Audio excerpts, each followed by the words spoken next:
Halo dan selamat datang kembali. Hari ini kita mau bahas sesuatu yang sering kita anggap pasti banget nih, sains. Tapi bener gitu nggak ya?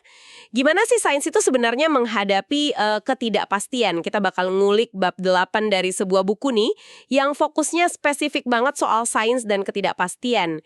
Nah, misi kita kali ini kita mau coba bongkar bareng-bareng gimana sih ilmuwan itu ngukur, ngakuin, dan ngomongin soal apa yang mereka belum tahu pasti. Bahkan pas mereka nyajiin temuan yang kelihatannya solid banget ya, kayak ngintip di balik layar gitu lah ya. Oke deh, mari kita mulai aja. Gimana sih sains yang seringnya identik sama jawaban pasti, malah harus berhadapan sama keraguan dan ketidakpastian dalam prosesnya? Titik awalnya nih katanya di sumber kita, sains itu pakai model buat pahamin dunia. Kedengarannya simple ya, tapi model ini kan selalu ada dasarnya, asumsi gitu bukan sih? Persis banget. Dalam sains, kita tuh selalu ketemu sama yang namanya ketidakpastian epistemik. Istilahnya keren ya, tapi intinya sih simple. Itu artinya kita ngakuin kalau pengetahuan kita soal dunia ini terbatas, ya berdasarkan data sama pemahaman kita sekarang aja. Nah, model statistik itu jadi alat penting di sini. Alat buat apa? Ya buat bantu kita nerjemahin asumsi-asumsi kita soal cara kerja dunia, jadi pernyataan kuantitatif soal ketidakpastian tadi. Pernyataan kuantitatif itu kayak gimana tuh contohnya? Yang sering kita dengar mungkin interval kepercayaan gitu ya? Betul sekali. Interval kepercayaan itu contoh umum. Jadi kayak rentang nilai gitu yang kita perkirain dengan tingkat keyakinan tertentu, misalnya 95%, itu mencakup nilai asli yang mau kita ukur. Atau bisa juga distribusi probabilitas yang nunjukin kemungkinan berbagai hasil. Tapi, nah ini dia, ada satu hal penting banget nih yang sering kelewat nih. Semua hitungan ketidakpastian ini, termasuk interval kepercayaan yang kiatanya meyakinkan itu, sebenarnya bersyarat, tergantung sama bener nggaknya model statistik yang kita pakai. Angka-angka itu cuma berarti kalau asumsi di model kita emang cocok sama kenyataan. Oh, jadi kepastian dalam sains tuh selalu ada catatan kakinya gitu ya? Kayak ini berlaku kalau modelnya bener. Ada bintang kecilnya gitu. Iya, bisa dibilang gitu. Pas banget nangkepnya. Malah ada ungkapan terkenal loh di kalangan statistikawan, dari George Box, semua model itu salah, tapi beberapa ada gunanya. Maksudnya, ya setiap model itu pasti penyederhanaan, realitas kan kompleks banget, nggak mungkin bisa ditangkap sempurna sama rumus atau diagram manapun. Makanya, asumsi di balik model itu jadi krusial banget. Kita harus selalu nanya ke diri sendiri atau ke ilmuwannya, ini asumsinya kuat nggak? Gimana kalau asumsinya meleset dikit aja? Oke, itu dasar yang penting banget ya. Nah, sekarang coba kita lihat gimana konsep ini muncul di sejarah sains. Dulu tuh ilmuwan seyakin apa sih soal ukuran fundamental alam semesta? Kayak kecepatan cahaya gitu. Saya dengar ada cerita soal Albert Michelson ya. Cara sadar dan eksplisit gitu, misahin dua sumber ketidakpastian. Pertama, ada yang namanya ketidakpastian tipe A. Ini muncul dari variasi acak, ya fluktuasi statistik gitu, pas dia ngulang-ngulang pengukurannya. Oh, mirip kayak kalau kita nimbang berat badan berkali-kali, angkanya bisa goyang dikit gitu ya karena faktor acak. Iya, analoginya lumayan pas lah. Tapi Michelson nggak berhenti di situ. Dia juga hati-hati banget ngira-ngira dan masukin ketidakpastian tipe B. Nah, tipe B ini datangnya dari penilaian dia, agak subjektif sih, tapi berdasarkan keahliannya, soal potensi bias sistematis di alatnya. Mungkin kalibrasinya nggak pas 100%, atau suhu ruangan ngaruh dikit. Dia nggak cuek sama potensi kesalahan tetap ini. Terus apa efeknya pas dia masukin dua tipe ketidakpastian itu? Hasilnya, rentang ketidakpastian total yang dia laporin jadi lebih lebar kalau dibandingin sama kalau dia cuma ngandelin variasi statistik tipe A aja. Mungkin kedengarannya jadi kurang presisi ya, tapi justru ini bikin estimasinya lebih jujur, lebih realistis soal batas pengetahuannya waktu itu. Ini nunjukin pemahaman awal yang dalam banget soal pentingnya ngakuin semua sumber ketidakpastian. Wah, menarik banget ya pendekatannya. Geser dikit ke depan nih, gimana kalau contoh lain yang sering disebut-sebut presisi banget? Kayak pengukuran muatan elektron oleh Robert Millikan sekitar tahun 1912 itu. Nah, ini dia nih, contoh yang ngasih kontras menarik dan pelajaran lain lagi. Eksperimen tetes minyak Millikan itu kan legendaris ya. Hasilnya buat muatan elektron emang akurat banget buat zamannya. Sampai dapat Nobel segala kan. Tapi cerita di baliknya agak lebih rumit dikit. Puluhan tahun kemudian, ada sejarawan sains yang ngulik buku catatan labnya. dan nemuin fakta menarik. Fakta apa tuh? Kedengarannya seru nih. Ternyata ketahuan kalau si milikan ini pas lagi analisis data, dia itu misahin atau nggak masukin beberapa hasil observasi dari tetesan minyak tertentu. Dia nganggap data-data itu aneh atau nggak berhasil gitu, karena terlalu jauh dari nilai yang dia yakin benar. Praktek ini kadang disebut trimming data. Akibatnya, ya variabilitas atau sebaran data yang dia laporin di publikasinya jadi kelihatan lebih kecil dari yang sebenarnya dia amati. Interval ketidakpastiannya jadi lebih sempit deh. Jadi make ya, Meh. Berarti hasilnya salah dong. Hasil akhirnya sih emang deket banget ya sama nilai yang kita pakai sekarang. Cuma, cara dia nyajiin tingkat ketidakpastiannya itu bisa dibilang terlalu optimis. Poin pentingnya di sini, kalau kita kaitin sama obrolan kita soal sains dan ketidakpastian, itu gimana asumsi yang kadang nggak diomongin, soal laporan data harus lengkap dan jujur soal variasi, itu bisa aja dilanggar. Ini nunjukin betapa pentingnya transparansi soal milih-milih data. Jadi pelajaran penting nih buat kita semua. Angka presisi tinggi dalam sains itu bisa aja nyembunyiin cerita soal data mana yang nggak diliatin, gitu. Selalu ada baiknya nanya ya, gimana cara dapetin angka presisi itu. Oke, poin bagus banget. Sekarang, kita loncat yuk ke zaman sekarang. Isu yang relevan banget. Uji klinis obat. Apalagi pas pandemi COVID-19 kemarin. Ingat nggak? Uji klinis recovery di Inggris soal dexamethasone. Nah, seberapa pasti sih hasil uji klinis segede itu? Uji recovery itu emang contoh keren banget dari yang namanya uji acak terkontrol atau RCT. Ini dianggap standar emas lah di penelitian medis. Kenapa? Soalnya desainnya berusaha ngurangin bias, terutama dengan ngacak pasien dapat obat atau enggak. Salah satu temuan utamanya yang paling heboh kan dexamethasone, obat steroid murah yang udah lama ada, ternyata bisa nurunin risiko kematian lumayan banyak di pasien COVID-19 yang parah. Misalnya nih, pasien yang pakai ventilator, risiko matinya turun sekitar 29%. Wah, 29% itu kedengerannya bagus banget ya. Tapi gimana soal ketidakpastiannya? Itu angka udah final gitu. Nah, disinilah pentingnya kita nggak cuma lihat angka tunggalnya aja. Peneliti recovery itu ngelaporin hasil 29% itu bareng sama interval kepercayaan 95%. Buat kelompok pasien ventilator tadi, interval kepercayaannya itu antara 14% sampai 42%. Hah, lebar juga ya rentangnya. Dari cuma 14 sampai 42%, padahal itu uji coba gede banget kan, ribuan pasien. Betul. Ini ilustrasi bagus banget, kalaupun studinya udah dirancang bagus dan gede banget, ketidakpastian yang berarti itu tetap ada. Angka 29% itu estimasi terbaik efek rata-ratanya. Tapi efek sebenarnya di populasi yang lebih luas, ya sangat mungkin dengan keyakinan 95% ada di mana aja antara 14 sampai 42% itu. Nah, lagi-lagi analisis statistik yang ngasilin angka ini juga bergantung sama asumsi modelnya. Asumsi lagi ya. Apa aja tuh asumsi yang main di kasus uji klinis gini? Contohnya nih, asumsi kalau pengamatan tiap pasien itu independen. Padahal kan mungkin ada faktor-faktor khas di rumah sakit tertentu, kayak kualitas perawatannya yang bisa ngaruh ke sekelompok pasien di situ. Terus ada juga asumsi implisit kalau probabilitas sembuh atau mati, selain karena obatnya ya, itu sama buat semua pasien di satu kelompok. Padahal kita tahu kondisi pasien kan beda-beda banget. Umur, penyakit bawaan, macam-macam. Dan ya tentu aja, asumsi datanya dicatat akurat dan benar.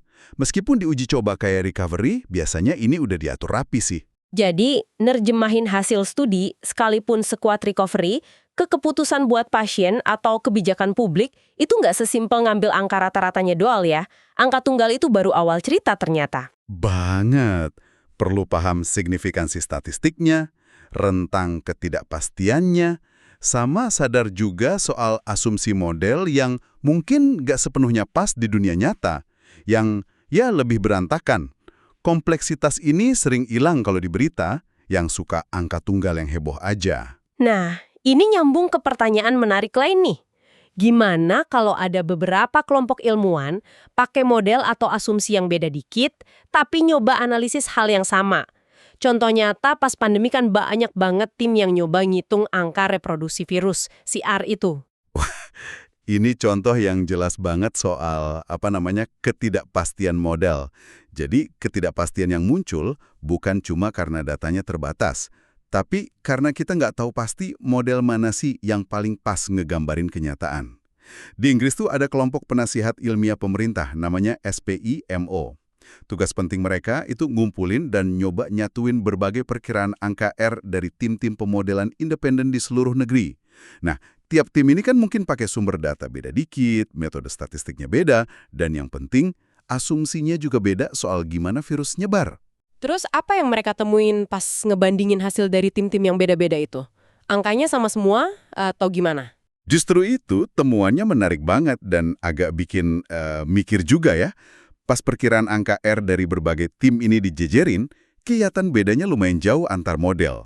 Terus lagi, interval kepercayaan misal interval 90%, yang dilaporin masing-masing tim itu seringnya relatif sempit. Dan yang paling penting nih, interval-interval kepercayaan dari model-model yang beda ini sering banget gak tumpang tindih satu sama lain. Loh, jadi kayaknya tiap tim itu ngerasa lumayan pede sama hasilnya sendiri ya? Kan intervalnya sempit, tapi hasil mereka nggak konsisten satu sama lain gitu. Agak terlalu pede masing-masing jadinya? Ya, bisa diartiin gitu sih. Tiap interval kepercayaan itu kan dihitungnya berdasarkan asumsi kalau model spesifik yang dipakai tim itu benar ngegambarin penyebaran virus. Pas kita bandingin hasil dari macam-macam model yang masuk akal ini, kita jadi lihat gambaran ketidakpastian yang jauh lebih gede daripada yang kelihatan dari analisis satu model doang. Ini nunjukin bahayanya kalau kita cuma ngandelin satu model aja, secanggih apapun kelihatannya. Terus cara ngatasinnya gimana dong? Apa yang dilakuin SPIM itu? Pendekatan yang diambil SPMO itu yang ngakuin nilai dari perbedaan ini. Mereka nggak milih satu model terbaik, tapi nyoba gabungin hasil dari berbagai model. Seringnya pakai teknik statistik namanya meta-analisis atau model averaging. Tujuannya apa? Ya biar dapat rentang perkiraan gabungan yang nyoba gambarin ketidakpastian secara lebih utuh dan realistis. Hasilnya seringkali ya interval kepercayaannya jadi lebih lebar dibanding interval dari masing-masing model. Jadi interval yang lebih lebar di sini bukan berarti analisisnya jelek ya, tapi malah bisa jadi cerminan kejujuran soal apa yang belum kita tahu pasti. Apalagi kalau ada perbedaan pendekatan gitu. Tepat sekali. Interval sempit mungkin kelihatan keren, tapi bisa jadi itu hasil dari asumsi yang terlalu kuat atau nyederhanain masalahnya keterlaluan. Kasus estimasi R ini pelajaran bagus banget soal pentingnya keragaman pendekatan dalam sains biar dapat pemahaman yang lebih kuat soal batas pengetahuan kita. Kita udah lihat ketidakpastian di fisika dasar, uji medis, sampai model epidemiologi. Sekarang, coba kita bawa ke level yang paling tinggi taruhannya nih. Penemuan partikel baru di fisika energi tinggi, kayak penemuan boson Higgs di CERN itu. Nah, di sini pasti perlu tingkat kepastian yang deket-deket absolut gitu kan ya? Benar, komunitas fisika partikel itu emang netapin standar bukti yang tinggi banget sebelum berani bilang, nemu. Standar emasnya itu yang dikenal sebagai standar 5 sigma. Ini bukan angka asal muncul loh, ada alasan sejarah dan praktisnya. 5 sigma, artinya apa tuh secara praktis? Seyakin apa itu? Gampangnya gini, kalau udah capai signifikansi 5 sigma, artinya data yang diamati itu sangat nggak mungkin terjadi secara kebetulan aja. Kalau partikel yang dicari, misalnya Higgs, sebenarnya nggak ada. Probabilitas kebetulan semata atau p-value buat hasil setingkat 5 sigma itu kira-kira 1/3,5 juta. Kecil banget kan? Bayangin ngelempar koin 22 kali berturut-turut dan dapat kepala terus, nah tingkat kejutannya kira-kira segitu. 1/3,5 juta, wah itu jauh lebih ketat ya dibanding bidang ilmu lain. Biasanya kan p-value di bawah 0,05, 1/20 aja udah dianggap signifikan. Kenapa mereka pasang standar setinggi itu? Ada beberapa alasan utama sih. Pertama, ya jelas, pengen banget ngehindarin alarm palsu. Nggak mau kan udah heboh ngumumin nemu partikel baru, taunya salah. Itu ngerusak kredibilitas banget.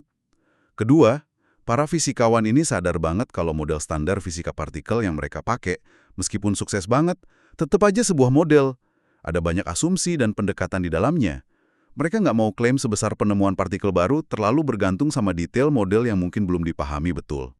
Oh, jadi kayak semacam batas pengaman ekstra gitu ya, buat ngitungin ketidakpastian modelnya juga. Bisa dibilang gitu. Alasan ketiga yang penting juga buat ngoreksi yang namanya look elsewhere effect atau efek nyari di banyak tempat. Di eksperimen gede kayak di LHC, mereka kan nggak cuma nyari sinyal di satu titik energi aja. Mereka nyisir lentang energi yang luas banget.